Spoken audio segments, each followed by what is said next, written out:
Politikat janë të rënda vllazni. Diçka thuhet jashtë, mirë po brenda tavolinës se çka ndodh nëpër muhabete nuk qitet jashtë. Grupet e para që kanë devijuar kanë qenë Hallarijët dhe Rafidat, të cilët kanë devijuar shkaku i qeverisjes tek imamati. Si është gjykimi islam tash nëse me një vend, po e zonë, ja tani Kosova. Edhe tash po sulmohet prej okupatorëve jo muslima. Popullata e këtij vendi e ka obligim farz ajn me mbrojt vendin e vet, sepse Kosova jon është pasuria jon dhe kushdo që vdes duke mbrojtur pasurinë e vendit vet, po qoftë edhe pasurinë e përgjithshme që është, apo pasurinë e vet individuale, ajo është shehit i dunjos. Bukur. Për nëse këta musliman, tash po flasim për Kosovën, kjo i bie për çdo vend musliman, apo nëse s'mundën ky popull vet me mbrojt vendin e vet nga okupatori, nga sulmet që i vijnë nga jashtë, atëherë shtetet e muslimanëve që janë përreth e kanë obligim kifaje, farz kifaje, mi mbrojt këta musliman. Dhe Sheikh Albani rahimullahu taala çfarë thot? Prisat e muslimanëve, pushtetarët e muslimanëve, kanë me dhënë llogari tek Allahu subhanahu wa taala që nuk po i ndihmon muslimanëve që po sulmojnë nga jo muslimanët. Po kësi individ tash në shtetin tënd është lufta me një vend caktuar të muslimanëve. Ti tash a duhet me gjetë metoda adekuate sheriatike qysh mi mbrojt ata, apo qysh është të bërë luft me një vend muslimanëve, qatë luft me shtri edhe brenda teritorit tonë. Kjo nuk është e logjikshme. Na mundohemi që mi mbrojt muslimanët dhe me hekë luftën, apo?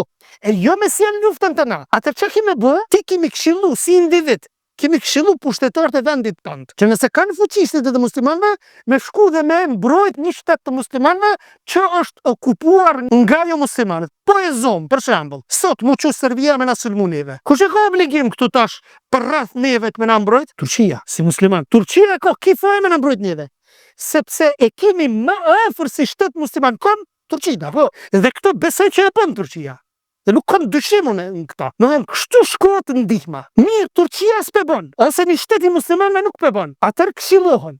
Dhe ju mu qu tash në vend, në Turqia, apo në Kosovë, apo në vend, që s'ka luft, mu qu në protesta, dhe me bë dhunë brenda shtetit ku ti jeton. Që me bë? Mu qu me piskat me bërtit, mu qu mi godit forcat e rendit policinë, me kollë, dyqane e kere, me preteksin se këta nuk përbëjnë kur gjën do muslimanve, atër qka ki bote? Asë një dobi se ki bo. Për kundra zi, kjo është e dobishme për kufartë, që shtetet e muslimanve mu dopsu hala ma shumë.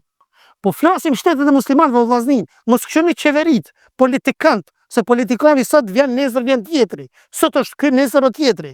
E rëndësishme është si vend musliman na du të mirujt vendet e muslimanve. Po që s'po dojmë, atëherë qëfar?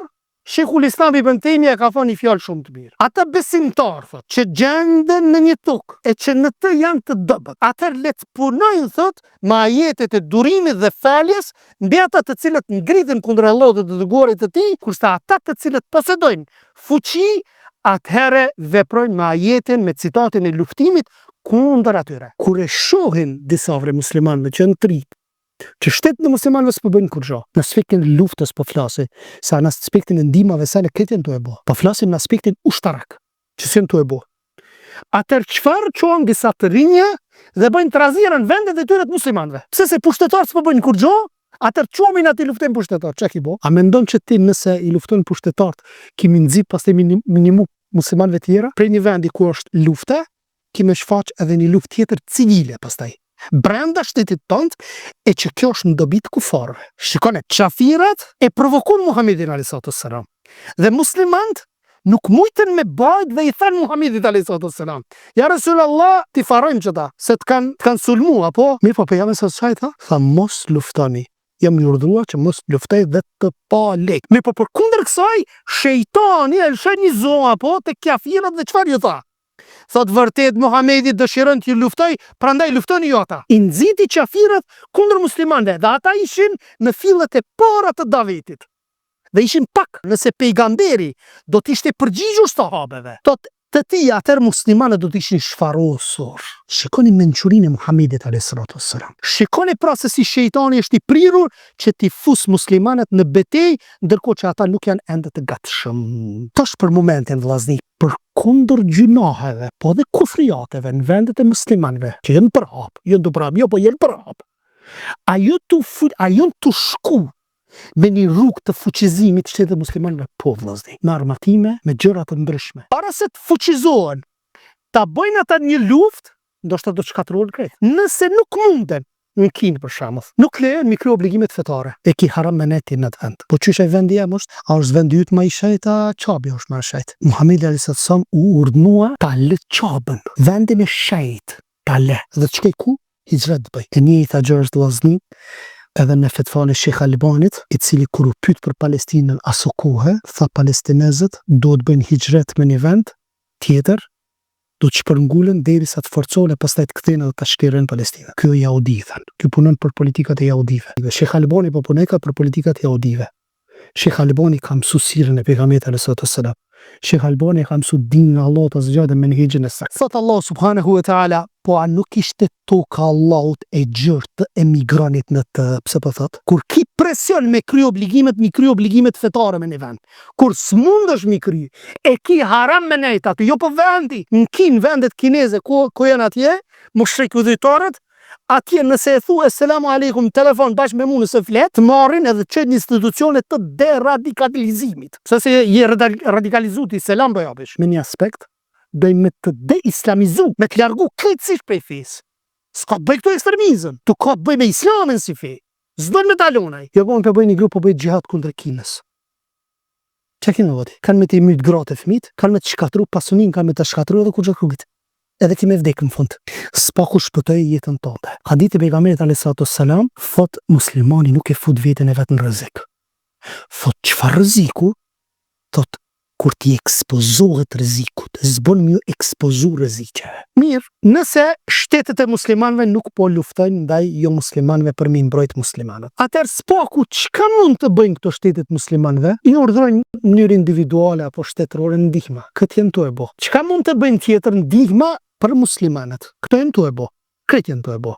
Qoftë në mënyrë individuale, qoftë në mënyrë shtetërore. Tjetër çka mund të bëjnë? Mund t'ju japin jo muslimanëve, kokave të jo muslimanëve që kanë pozita të mëdha, që janë shtete të fuqishme, mi dhon zekate çyshmëre. Po, ajeti thot që një kategori mush mi dhon jo muslimanit. Po, zekati ju takon jo muslimanit, qëllimi çka është? Mi afru apo mi uzbut zemra kafirit. Dhe kafiri armik më i madh bëhet ndoshta miku më i mirë i jote. Çka është qëllimi? Njëtin nuk e di vllazni. Dikush mund me thonë, ata se po je për karrigën e vet ai. Pushtetin më ryt. Ndoshta edhe ato e bë. Por na nuk ja dim njëti. Unë s'po e mohoj që mund ta bëj edhe ato. Mirë, po unë kam obligim sipas festime që mos me hin zemrat e njerëzve. Pastaj është e pahishme vllazni. Është e pahishme mu qu një shtet caktuar me akuzu, ndërsa shtetin tjetër për shkak të tarikotit tënd dhe menhexhi që ti e ke nuk e akuzon. Ma konkretisht, për shembull Katarin nuk e akuzojnë Ikhwanul Muslimin, dhe Katari dha $400 milion, ja dha Trumpit aeroplani dha.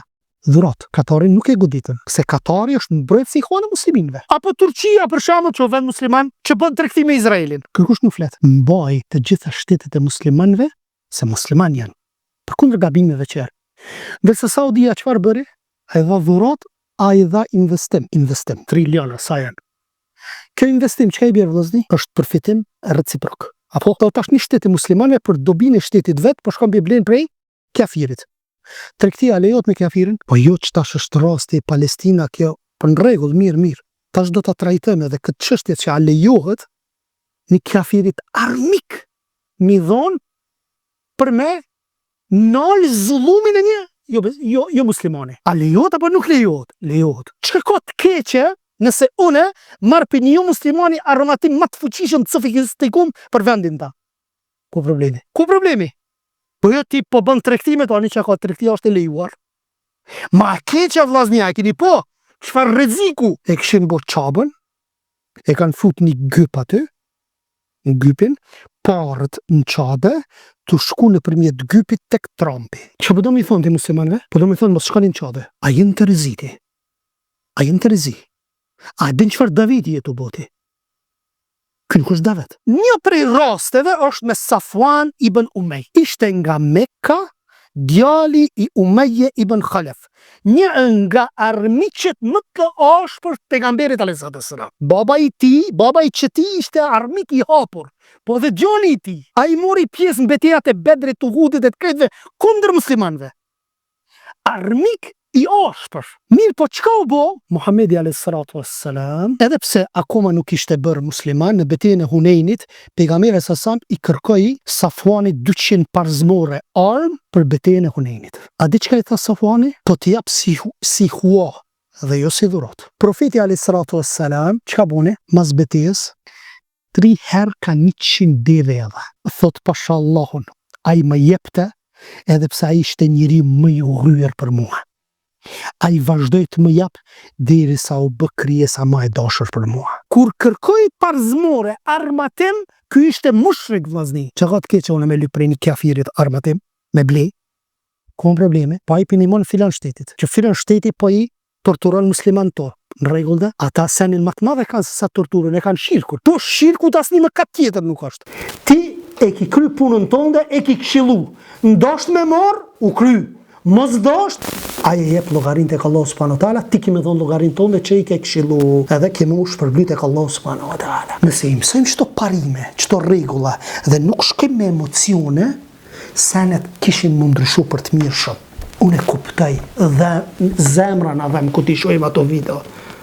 Wallahi, kur ti shohim ato video se çka po ndodhi në Palestinë, zemra na dhem. Na del pi vendit zemra kur ti shohim fëmijët. Të masakrum, të djegëm, po nisen ngushëllohemi, shpresojmë tek Allah subhanahu wa taala shahida inshallah ya rab. Veç këshyri fëmijët aty, edhe këshyri fëmijën tënd, vetëm, këtë familja. Ka pas raste, mjeku, infermieri, pe hapin lajme tha këtë shtëpia të bombardu. Çfarë sabri madh, la ilaha illa Allah, në fund po thot ya rab. Po bën dua te Allah, s'po bën kufër, subhanallah. Nuk po bën kufër. Shpresojmë tek Allah që shahida janë ata inshallah. Qëllimi i armiqve të Islamit është mi fut gjitha shtetet në anarki. Në anarki mi fut. Gjitha shtetet mi fut. E sidomos normalisht muslimanëve, shtetet e muslimanëve, o leni për qeveritarët, leni pushtetarët, leni. Musliman, trazira po bëhet në vendet e muslimanëve, luftë civile bëhet në vendet e muslimanëve, çtu unë kam gojën o vllaja. Se çka qeveritar sot në Kosovë është që ky nesër vjen tjetri. Na çtu. Nëse ti don me bë diçka ti e shkatron vendin tënd, o vllaja. Jo po qeveritar është kafir, jo po qeveritar s'po gjikon me listë Allah. Në rregull kafir është, çe pezom kafir është. Në vendet e muslimanëve, pezom sipas ti, hajde çe kafir, çka tash, çka? Çka?